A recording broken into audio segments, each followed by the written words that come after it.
Good morning students, आपका online classes में स्वागत है। आज हम पढ़ाएंगे क्लास 7 और आपका जो सब्जेक्ट है वो सामाजिक विषय और उसका टॉपिक इतिहास में पार्ट 1 इस्लाम का भारत में आगमन। तो इस्लाम धर्म का जो शुरुआत हुई थी, इस्लाम धर्म की शुरुआत हुई थी अरब देश से।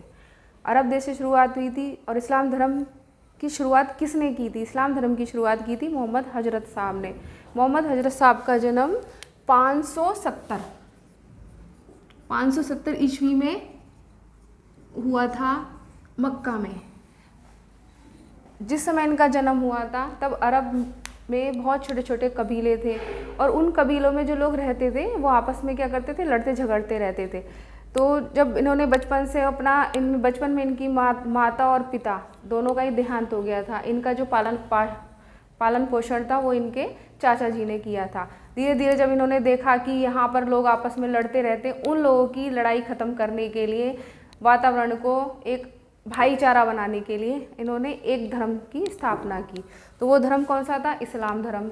और उसमें उन्होंने बताया कि सब लोग साथ में रहे। उनके धर्म के जो सिद्धांत थे, समता, समानता और बंधुत्व, मतलब कि सभी लोग एक साथ रहें और एक ही ईश्वर को माने, क्योंकि वहाँ पर पहले बहुत सारे देवी देवताओं की पूजा होती थी। इन्होंने लोगों को समझाया कि आप ईश्वर एक है और ईश्वर को मानने वाले सभी लोग एक हैं। तो इन चीज़ों का जब ये सब चीज़ें इन्होंने बताई, उपदेश दिया, तो वहाँ के लोग जो थे वो इनका विरोध करने लगे। जब विरोध करने लगे, जब कोई भी एक अच्छी चीज़ कोई बताता तो उसका विरोध ज़्यादा होता। उस विरोध जब वो बहुत ज़्यादा उनका विरोध होने लगा तो वो मक्का से 622 ईस्वी में 622 में कहाँ पर आ गए? मदीना आ गए। मक्का से मदीना तक जो आए वो समय कहलाया हिजरत, मतलब वो उसको हिजरत के नाम से जानते हैं। और यही हिजरत का जो है, इससे इनके मुस्लिम धर्म में हिजरी संवत शुरू हुआ। मुस्लिम लोग जो है वो हिजरी संवत को मानते हैं। और इन्होंने सबको उपदेश दिया अल्लाह एक है और अल्लाह को मानने वाले एक ही हैं। और मूर्ति पूजा का इन्होंने विरोध किया कि मतलब हमें मूर्ति पूजा नहीं करनी है और ऐसे ही मानना है कि भगवान अल्लाह है। इसके बाद 632 ईस्वी में इनकी मृत्यु हो गई। और 632 में इन्होंने, मोहम्मद साहब ने इस्लाम धर्म की 5 शिक्षाएं दी। सबसे पहली थी कलमा मतलब कि सब अल्लाह को माने और अल्लाह एक है। और इसके जो पैगंबर हैं वो मोहम्मद हजरत साहब है। नमाज, इस्लाम धर्म में 5 समय की नमाज पढ़ी जाती है। रोज़ा, ये एक महीने के लिए उपवास रखते हैं। जो हम लोगों के यहाँ उपवास बोलते हैं, इनके यहाँ पर उसको रोज़ा बोलते हैं। जकात वो होता है जो इनकी संपत्ति है उसका 40% भाग इनको दान करना होता है। हज, और साल में एक बार या मतलब पूरे जीवन में एक बार इनको हज के लिए जाना होता है। और हज के लिए कहाँ जाना होता है? जो इनके पवित्र स्थान है, मक्का और मदीना।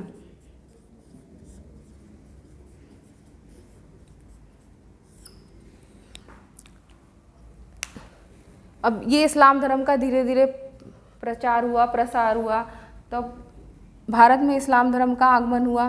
भारत में तुर्क अरब लोग थे, उन्होंने आक्रमण करना शुरू किया।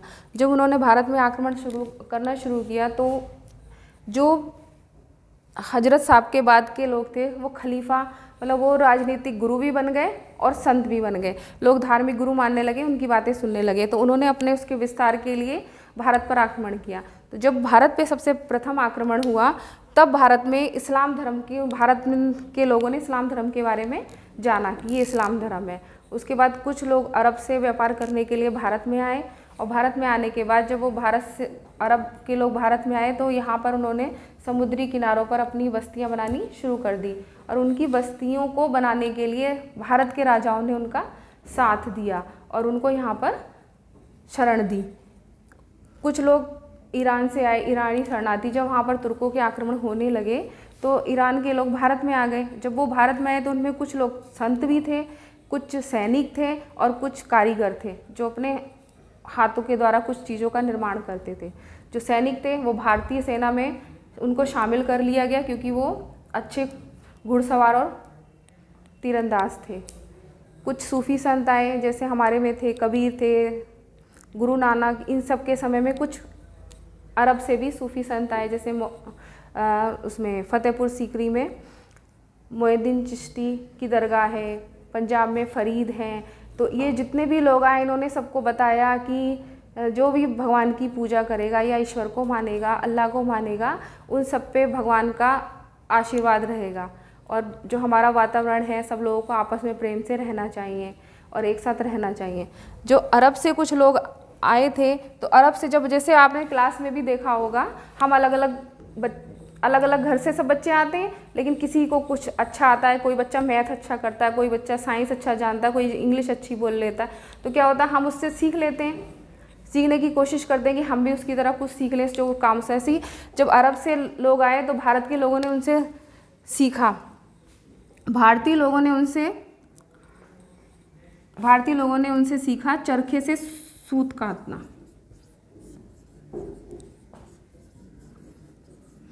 चरखे से सूत काटना, सिले हुए कपड़े जैसे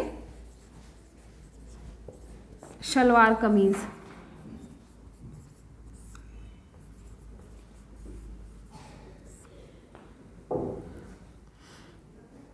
खान पान में जो आप लोग बड़े शौक से खाते हैं, समोसे कचौड़ी, वो हमें अरब देश के लोगों ने ही सिखाया है। ऐसे ही जैसे अरब के देश के लोगों से भारतीय ने सीखा, ऐसे भारतीयों से अरब देश के लोगों ने कुछ सीखा। उन्होंने उन भारत के लोगों से क्या सीखा? शतरंज खेलना,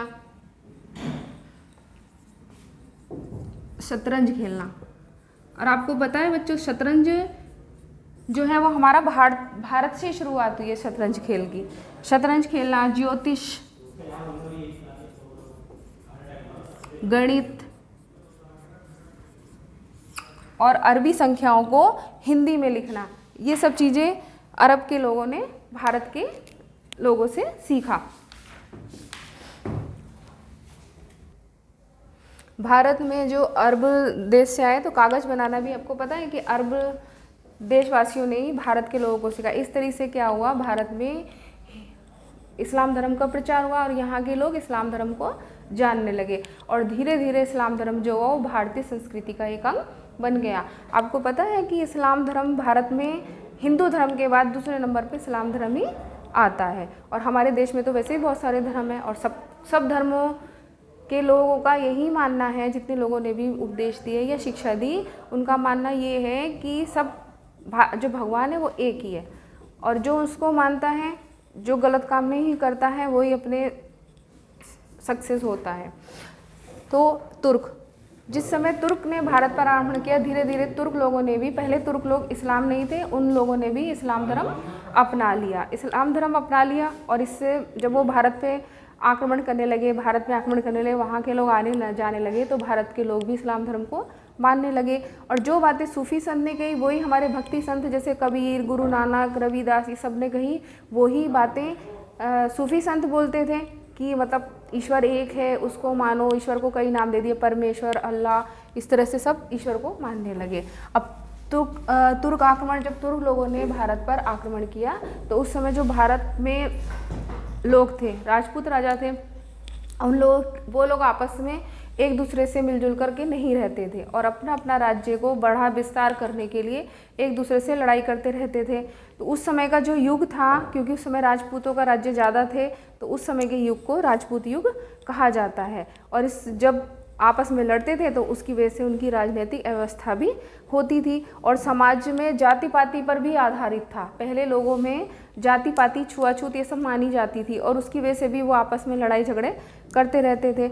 और जब तुर्क आक्रमण भारत पर हुआ, तो उस समय बहुत सारे छोटे छोटे राजा और सामंत थे, और जो उत्तर भारत में चौहान, तोमर, चंदेल, ये सब राजपूत वंश थे। और इन पर किसने किया? उसी समय तुर्कों ने, जो राज्य ईरान, अफगानिस्तान और तुर्किस्तान से आए थे, उन्होंने भारत पर अपना राज्य विस्तार बढ़ाने के लिए भारत पर आक्रमण करना शुरू कर दिया। उसके बाद मोहम्मद गजनवी ने भारत पर जो आक्रमण किया था, उसने जो आक्रमण किया, तो वो एक तुर्क राजा था, और उसने हमला किया। उसका जो राज्य था बहुत छोटा राज्य था, उस राज्य के विस्तार करने के लिए उसने भारत पर आक्रमण किया।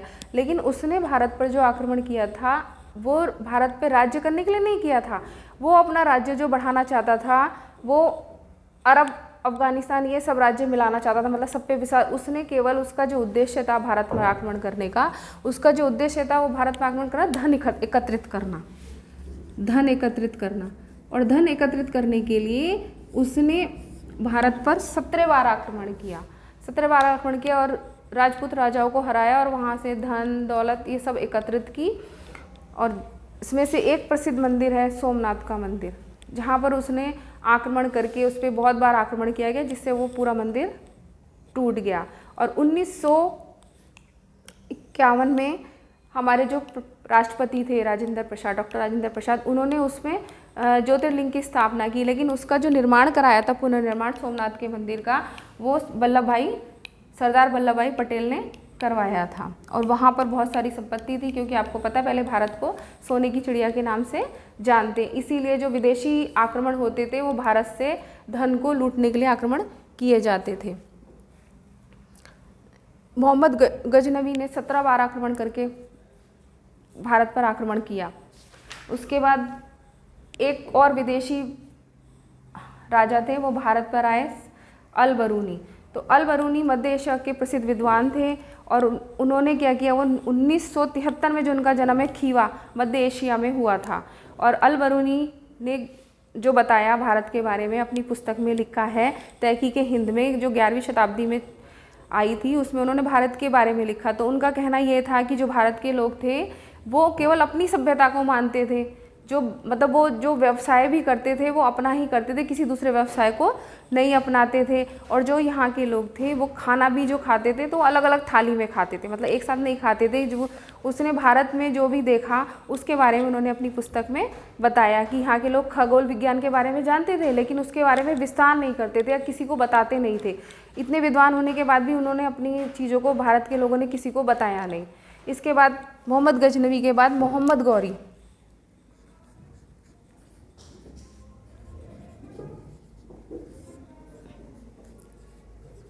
इसने मोहम्मद गजनवी को हराया। इसके राज्य था गौर। इसने मोहम्मद गौरी ने भारत पर आक्रमण किया 1173 और 76 ईस्वी में।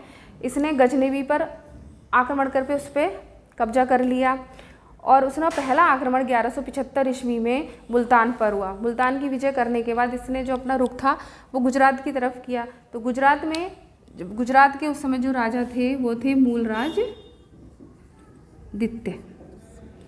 तो मूलराज द्वितीय ने मोहम्मद गौरी को पराजित कर दिया। इसकी सबसे पहली जो पराजय थी वो मूलराज द्वितीय के द्वारा हुई। तो उसने अपना रास्ता ही बदल दिया। फिर उसने गुजरात की तरफ आक्रमण ना करके पंजाब की तरफ आक्रमण किया और पंजाब की तरफ आक्रमण करके पूरे राज्य पर कब्जा कर लिया। उस समय एक राजपूत राजा थे पृथ्वीराज चौहान। तो पृथ्वीराज चौहान भी उस समय अपने राज्य को विस्तार करने के लिए जो राजपूत राज्य थे, छोटे छोटे राजपूत राज्य थे, उनको मतलब पराजित करके अपने राज्य में मिला रहे थे। तो जो उसकी पृथ्वीराज चौहान के राज्य की सीमा और मोहम्मद गौरी के राज्य की सीमा मिल रही थी, इसलिए मोहम्मद गौरी ने पृथ्वीराज चौहान पर भी आक्रमण किया। पृथ्वीराज चौहान और मोहम्मद गौरी के बीच तराइन का युद्ध हुआ।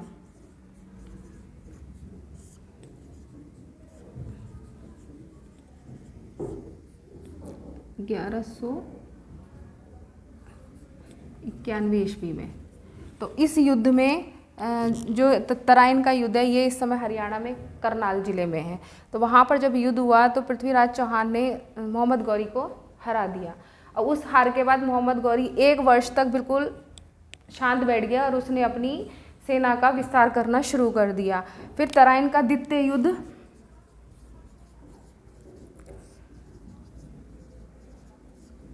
1192 ईस्वी में हुआ और इस युद्ध में पृथ्वीराज चौहान हार गए। इस हार का कारण बहुत सारे कारण थे।